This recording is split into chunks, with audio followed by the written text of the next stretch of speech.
Alright gang, working on my salt spreader today. Fall is here, well, fall's almost over.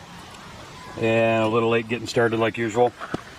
What happened last season, towards the end of the season, I was looking in my driver's side mirror to see if the salt was coming out enough, and I didn't look in my right side mirror, and I got a little too close to the building and I kind of bumped it at like 3 miles an hour. So it bent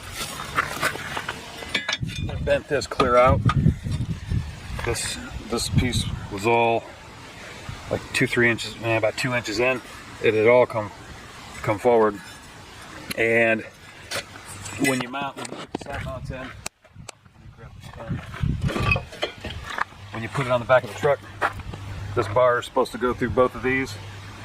And after the accident, it was all cockeyed like that. And I had to beat it out with a hammer. So what I did yesterday, today, was I put a come along. I put this edge of it against like a cement bollard and tried to get a come along around. I should have taped this before I cut it off. Sorry guys and gals. But I tried to get a come along right here and pull this out so it would pull it back into line. This had crimped here. I warmed this with a torch. I warmed this area with a torch, and I warmed this area right here with a torch on this bar here. But it was never going to come out straight. So I ended up cutting top and bottom, and I got a new piece of angle iron I'm going to weld in. I should have done this from the start. It would have been a lot faster. So it's going to go here, and that's going to come in here. And I made it a tiny bit longer so that this end piece will rotate like that and sit flush, because right now it's twisted, sitting like this. So when we're all done, it's going to sit flat, which will make it work better. And another thing, I'm going to hit this with rust coat, undercoating. That's the word I'm looking for. So this one's bent and it's pretty rusted right here, so I got another one of these. I was going to replace this one. That one's damaged beyond repair. So I like the older spreaders. These Grotex were king of the hill for a long time, back in the late 80s and 90s. They still work fine for what I need. Another thing I did was I took collection signs and I cut and angled and stitched it together with Gorilla Glue caulk. And what this does, I put it on both sides. I had it originally on just one side, which would be the driver's side, but I started noticing all kinds of salt inside, on top of the bumper and against the tailgate. So I put these up, and it keeps probably 85% of the salt off my truck, maybe a little more, maybe 90%, and it'll make your truck last a lot longer.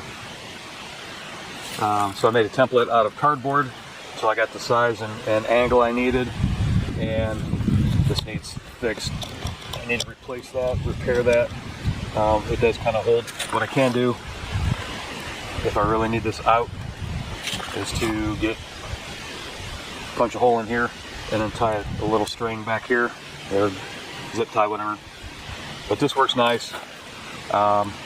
Next set I may make just a little less of an angle, so it'll throw a little bit farther. Majority of parking lots I have are medium size. I got 1 or 2 big parking lots, so I really got to lay on the button to throw the salt. But yeah, it's also one last thing with this. There's also salt that gets thrown and bounces around and goes up through here, I noticed, and was sitting on the bumper, so I put this in here too. And just drilled a hole or two here. These holes were already here. So I tried to get all the salt away from my truck through these shields and this piece right here. And that seems to keep the salt off my truck. Because I mean, I would carry salt around on my bumper and tailgate for the whole winter. And the car wash, couldn't quite get it all with the car wash. So this is a big help. So that's it. And weld this up and see how it works. Alright, so here's the after. My welds aren't the greatest. Still trying to figure out the right wire feed setting for this. I don't know. I think a bunch of it is the wire. I'm using Harbor Freight wire. That looks like crap. That looks like garbage. I'm ashamed to put my name on that, but it'll hold. I'll grind that smooth. Amongst all the cobbles, I did get some nice beads in there underneath. I tried to spot weld a few missed spots. So yeah, don't judge me on my welding. When I got a better welder, I can do really well. Which I'm still trying to figure out how to do really well with this welder. So that one I got to touch up again. But it's there. It's mostly straight, and it will work for this winter. So I'm gonna bend this part over and reattach that, so we'll be good to go. Okay, here's finished product. I welded this back, but it was very thin piece of metal, so I put this brace in there, and yeah, it looks crappy. I think that was zinc plated because it was putting off a lot of smoke, so I made sure I didn't breathe that in. But we got it intact. For what I need, it's good. And if this was a brand new piece of equipment, then I would take a lot more time making it look a little more polished. So yeah, my standards have dropped over the years. If this was 20 years ago, that looked like a brand new piece of machinery.